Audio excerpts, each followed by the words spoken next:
wonten padukuhan mapan wonten ing tlatah Sabrang. Ing winastan padukuhan Jurang Para. Sinten ingkang kamadaning padukuhan menika ta warnane pamomonging para nalendra saking tlatah Sabrang. Nadyan tilas Jawata nenggih Sang Hyang Catugara. Parandening panggih mapan wonten ing jagat amemba pamomong ingkang awasta Kyai Lurah Togog. Ya Lurah Catugara, ya Teja Mantri. Pasuryan ingkang sarwa kuciwa.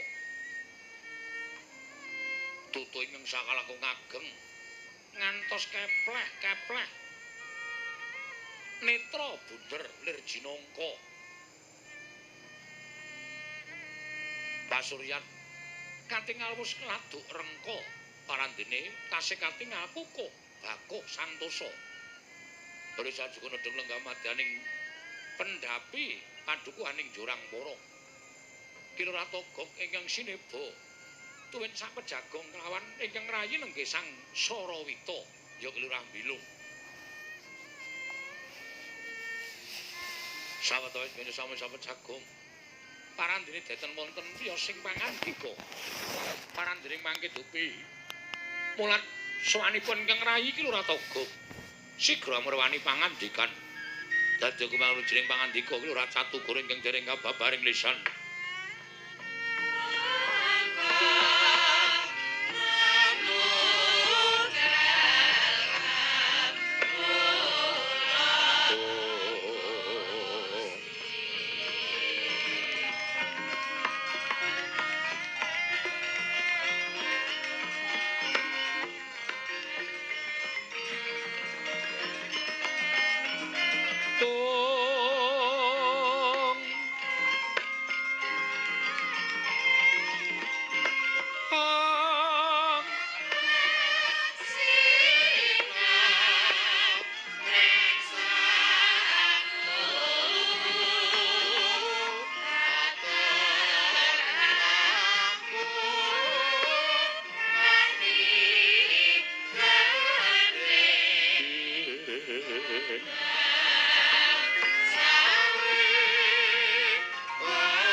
kembang popong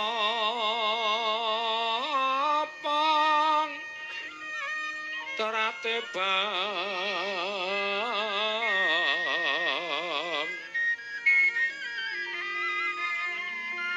rayungan loma lengkung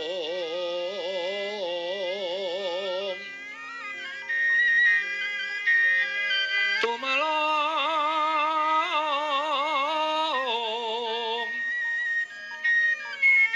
ormambat Betyan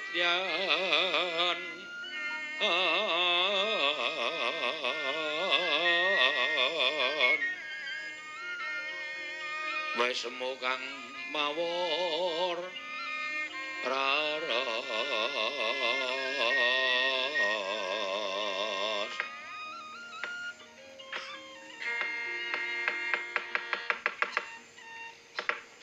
jane eneng apa to Kang tak sawang kok pirang-pirang dina iki Kang Togok ora jenak pendak-pendak tak jagongi ora tau paring pangandikan wong biasane kowe kuwi nanggre aku tengok-dek kowe tengok-dek langsung kula triyema jinuwun ngono kae ning kok ora kaya biasane kok meneng wae iki jane mikir apa Togok lho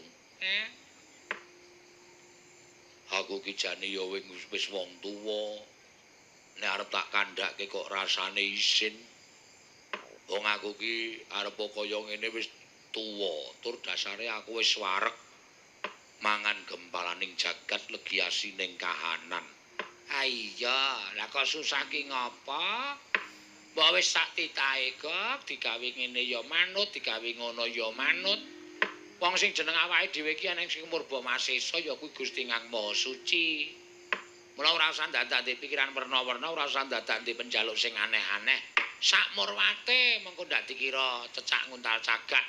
Cebol gayuh wulan wuta ngitung lintang tangi kelakone cepak wurunge kok. Ora perkara kok aku duwe penjaluk iki ora. Lah gimana? Aku ki wah piye ya lumeng arep ngrembug iki janjane sepele. Ngene entuk tak gagas-gagas kok saya grantes neng pikir. Lah apa mulane omong aku ki 3 dina kepungkur jemuah kliwon wingi. Heeh. 3 dina kepungkur? Heeh. Kuwi dinane sapa wong aku saiki lagi Selasa kok. Ceritane ngono kuwi. Heeh. Kuwi aku ngimpi. Ngimpi apa? Dulurku lanang kok kayane pirasatku ora apik ya lho. Kose ngimpekke aku? Ora. Lho, dulurmu ki sapa? Wong nyatane kowe tak kancane urip seprono-seprene ya mung karo aku, ora karo sapa-sapa. Ngalor ngidul ya karo aku, gulang-gulung ya karo aku. Kok kowe muni nek dulurmu lanang kuwi tak impekke elek ki, aku apa piye kok? Kudu. Ora ya ngerti to aku kuwi ndek sedulur Adi ning tanah Jawa. Oh, Semar. Ismaya. Heeh. Ngapa Semar?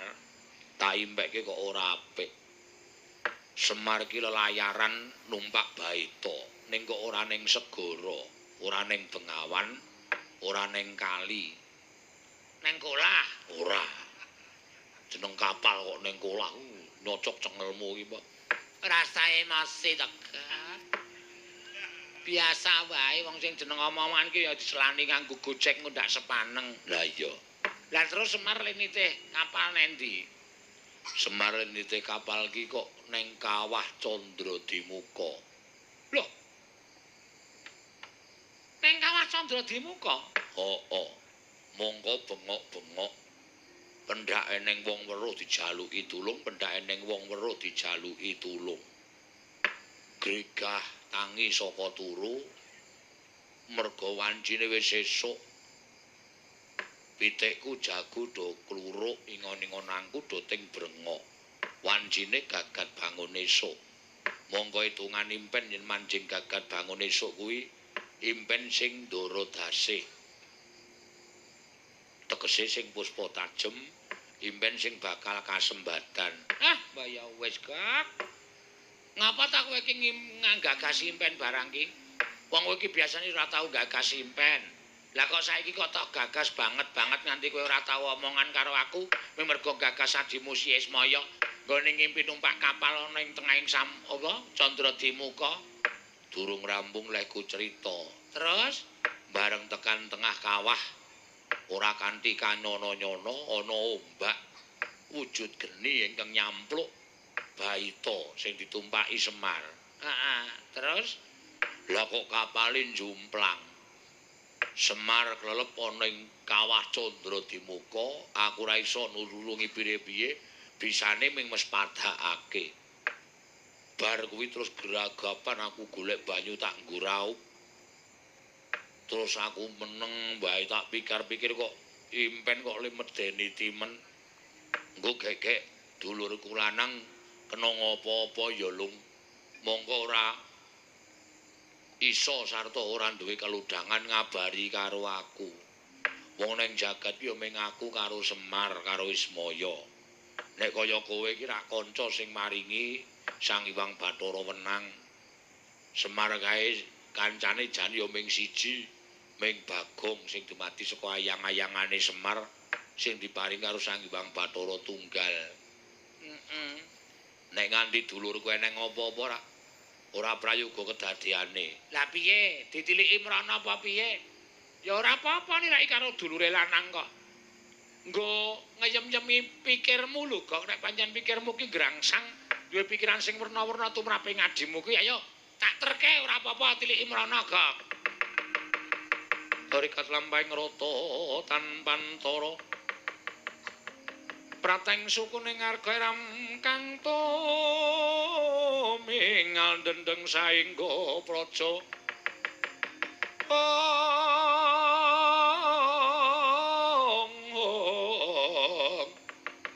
Dendeng saengga praja busekan kang pratangga. Dereng ngantos paripasami Mbawacana. Kasaring mlajar-mlajar nenggeki Lurah Bagong ingkang prapta wonten ing padusunan Jurang Para. Mangono pautas marani Driya. Wah, Pakde, aku sing sowan wae aja kaget ya penggalemu Watagok.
Legok trembilung kang sarawita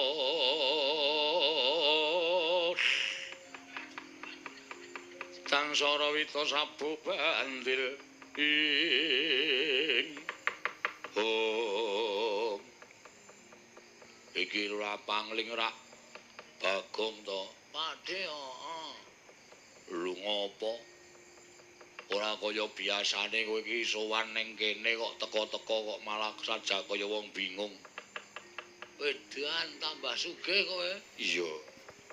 Ya nderekke ratu-ratu sabrang kok ya, Gong. Ora le nyolong. Hus. Kaya sing apik nek apa Pakdemu ku ndang tau tate nyolong po. Ya syukur nek tambah sugih. Waduh. Nek tuku kapan nek kok di jam dinding gede banget kae. Wis rasa to gagas. Tapeke wae, gelem po kowe? Gelem. Peken engko nek bali gawanen. Tenan? Heeh. Matur nuwun ya, Pak. Ya, ning kae ming plastik.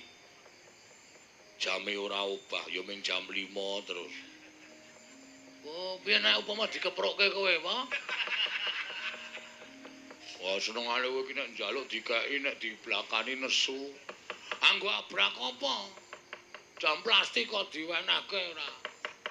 Ora ngopo, eneng ngopo kak gawe tratapan pakdemu. Apa? Ngopo? Aku amatur karo kowe, Pak. Ya Ismaya. Heeh. Iki mau digawa nang kayangan. Njaluk Semar supaya nyembah karo panjenengane. Semar arep nyembah. Ning aku sing mengeng. Oh, aku ora tegel bapakku dingonane. Ha iya, tur dasar ya tuwa bapakmu ro Bathara Guru. Ha iya. Nesu Bathara Guru metapke para Wadyabala Dewa. Oh. Krija Sang Bagong. Waduh. Dewa undurke kabeh. Kabeh. Ming siji ding. Sopo? Yang Madipati. Penyarian kalah karo Gareng mergo penyarian ora nggawa cap. Oh iya. Bathara Indra kalah karo apa jenenge iki Petro. Ayo Madipati arep jabuti wong desa. Nggon aku sikat-sike. Kalah. Kalah. Mundur. Bathara Guru maju ngamuk. Gawa apa jenenge? Apa pusakane Bathara Guru apa? Lah sing bentuke kaya ngopo? Sing pucuke telu lho. Cis Trisula. Udu es. Cis. Kok es ora? Heeh, Cis Trisula. Aku Gareng Petro mundur berlindung di bawah ketiak bapak. Bapak wangsulan. Bathara Guru adreng arep mateni kabeh sing nang kono. Bapak muni sabar Bathara Guru. Nek kowe kepengin boyong karo aku ayo, aku dipateni ning munggah ning kayangan aja ning kene. Nek ditonton piyai akeh, kowe ora iso ngreksa jenengmu. Bathara Guru kok mateni Semar iki rada. Lho, Bathara Guru kok mateni kakangne dhewe.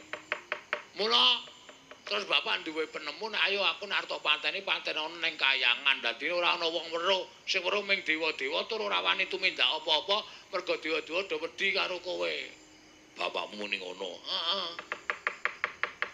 Terus bapak saiki munggah nang kayangan karo Gareng karo Petro. Aku kon keri nang donya, jarene kon ngrampung kene aku arep duwe gawe bangun desa. Weh, ngono ta? Lah terus kowe mrene ngopo? Mrene arep njaluk tulung karo kowe apa Togok? Aku ditulungi bapak digobali apa? Nendi? Nang omah. Sampeyan tak tuwa dhewe to. Jare mbiyen sampean karo bapak karo Bathara Guru ki kedadian saka telek. Us. Mau anu telek temen plene ngendhok. Oh, iya. Sampean kulite, bapak putihe, Bathara Guru kuningane, ha ta? Heeh, teleke dadi mbilung. Persetan. Basa Indonesia ora. Ana kuwi tulungi ya, Pak. Kok, nek aku sing nulungi mengko ndak aku dikira wong tuwa sing melu-melu perkarane bapakmu karo Manikmaya. Nah terus aku ora iso nek kon munggah ning kayangan. Wow, aku nggo catet lho. Kok nyatet cangkemmu ya, Wah? Sik. Wah, mak teratap aku. Aku iki wong ora tau sembrono. Nek mentro terus nyatet cangkemmu tenan.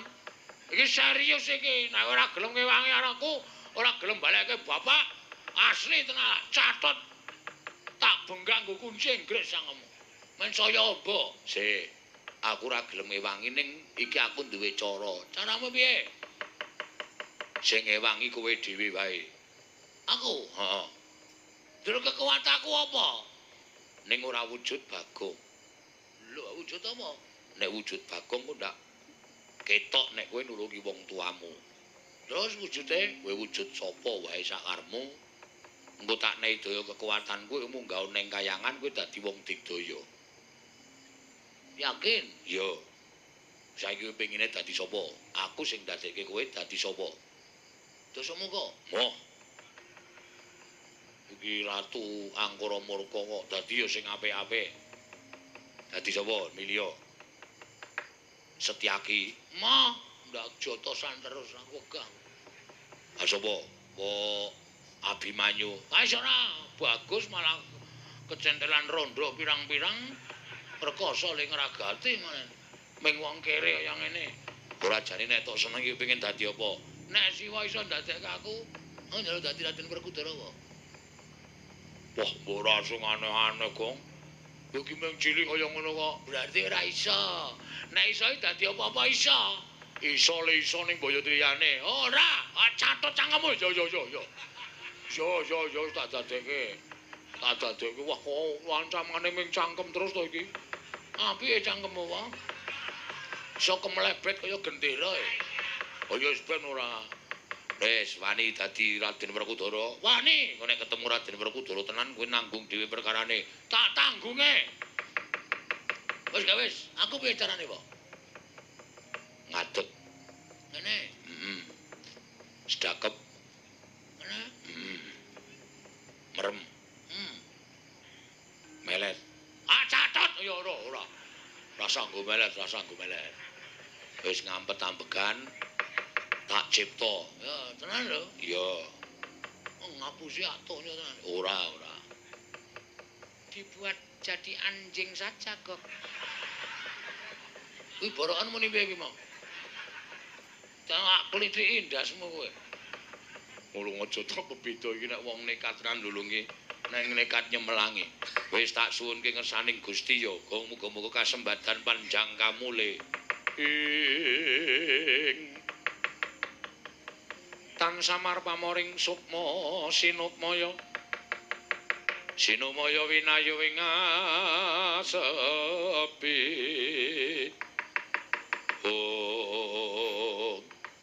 mandi panuwuning Kilurah Togog eling-eling dewa Sang Hyang Tejamaya mila sak ciptane dadi sak sedyane ana dangu sangsaning dangu saya ical wujudipun Kilurah Bagong ana Raden Werkudara kagiat Kilurah Togog wau.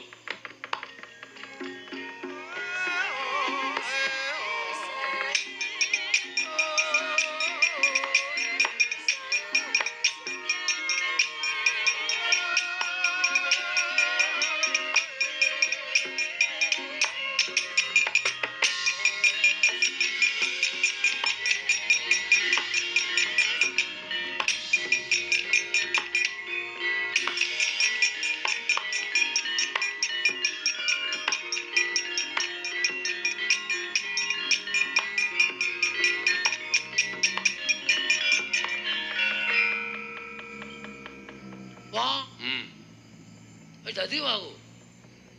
Kok kaya tanganku tambah dawa, sikilku tambah dawa, guluku tambah dawa, apa-apa kok tambah dawa.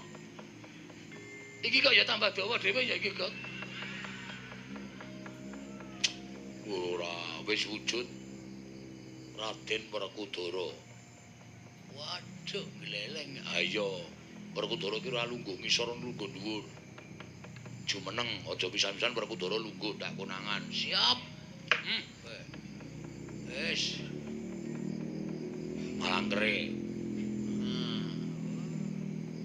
Tangane tumpangke mburi. Kene. Heeh, kaya Raden Werkudara kae wis gawe omongan. Kowe ra wonge arang basa to. Mula dadi Raden Werkudara mesti cocok.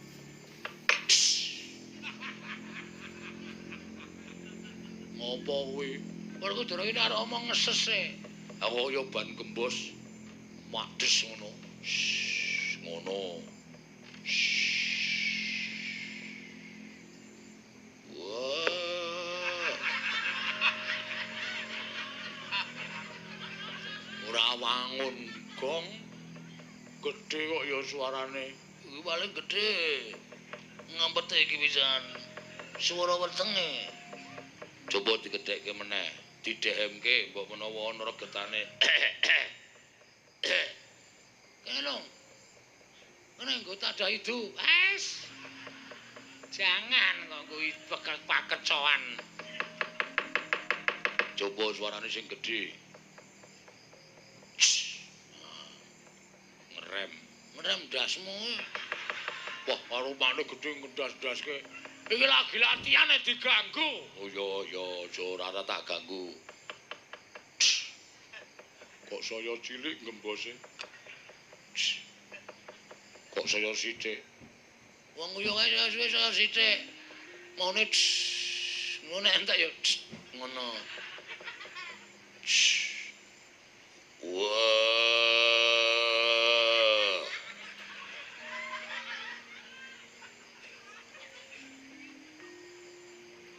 Jlimer, jlideng.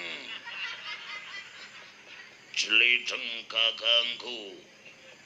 Kok koyone kurang gedhe, Kong. Kok sik. Saya sithik pisan. Wah.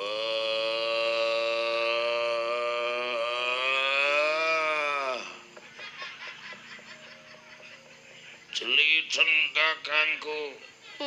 Walah malah ngentut barang iki. Ngampet tok ya. Angel dadi ganti wae, Gok.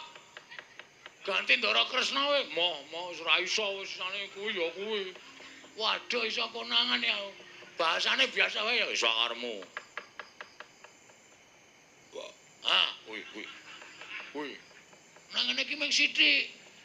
Iki soal iki wis tak kelumpuke terus tak plethuke tuk ngono. Wah, ngono tok. Wah. Toko. Waduh, ketara lho, ben modar. Konangan sing asli tutuki modar. Sing gandem. Wah. Toko. Jatuh guru. Tejo Mantri. Nah, iki rada wangun iki. Aku aja watuk ngampet kok bajigur. Angel ra jama-jama sana kangelan aku. Wah ya wis sakaremu ora. Wah. Ora nrimake pono kawanku. Semar Garek Petruk digawa ning kayangan. Toko milih cangkemmu. Warga ngopo to ya? Pengestono kok aku arep munggah ning kayangan. Medal pundi? Metu undak-undakan. Kayangan ora ana undak-undakane, kok ora dipasangi lip. Lip-lip napa ora?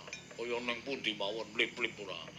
Pun kek Ndara Werkudara tindak teng kayangan Matekaji Bandung Bondowoso. Muga sebabe nek ketemu Rara Jonggrang Aji-aji ora bakal mandi. Ngono iku aji-aji ampuh. Bathara Guru. Wah. Jangan-jangan. Iki aku nak njaluk ganti piye kok? Yo ganti-ganti ning aja ganti sing anu. Anu ganti Ndara Janaka wae. Oh iya. Guys, aku rekoso iki lho nggawa awake rekoso abote ra jamak-jamak. Wis aku tak sedekap. Yo, mulak-malik engko nek balik Janaka ra iso nyuwara nek malik meneh aku mau lho. Ora aku mek Janaka yakin sip. Oh iya. Top iki nek Janaka. Bisa tak nggawe cewek-cewek. Waduh kaya. Ya wis tak dongake. Anu wae, nekula wae. Oh ya Janaka wis dak. Mlorok mripate. Mesake. Aku tenane ora positif gonta-ganti. Wis kok wis aku nganggo Werkudara rekoso. Yo tak dongak-dongake lakon pencangkam.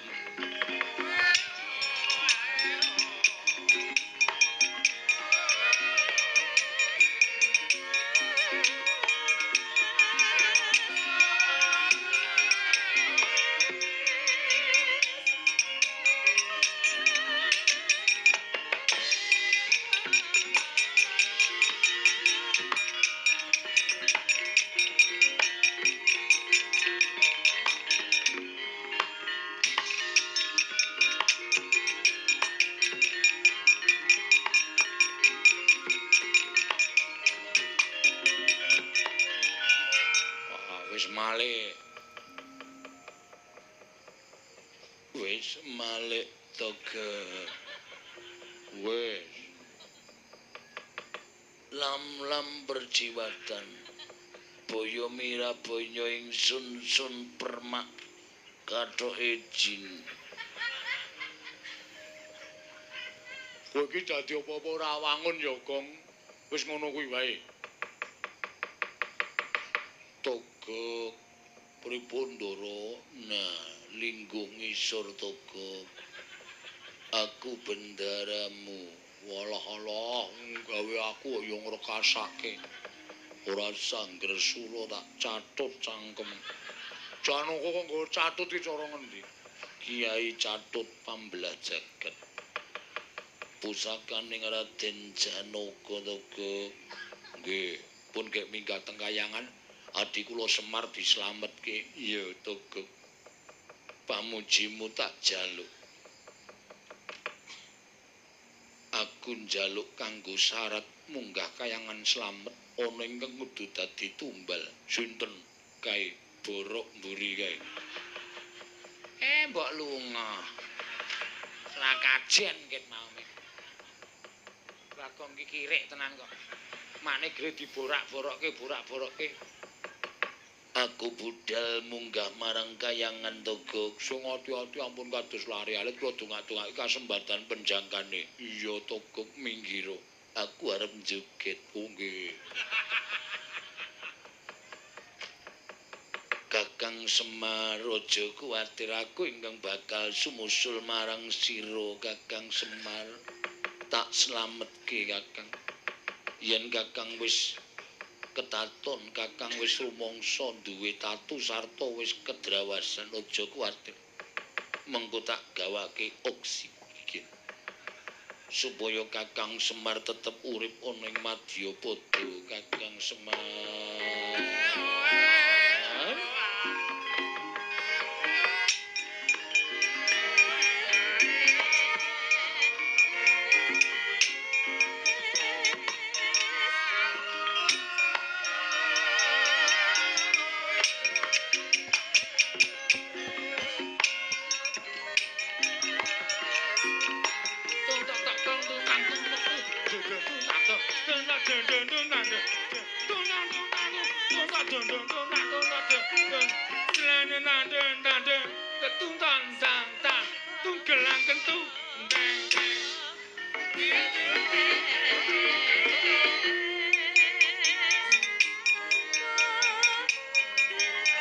ae Janaka mendem boy. Jogete kok sak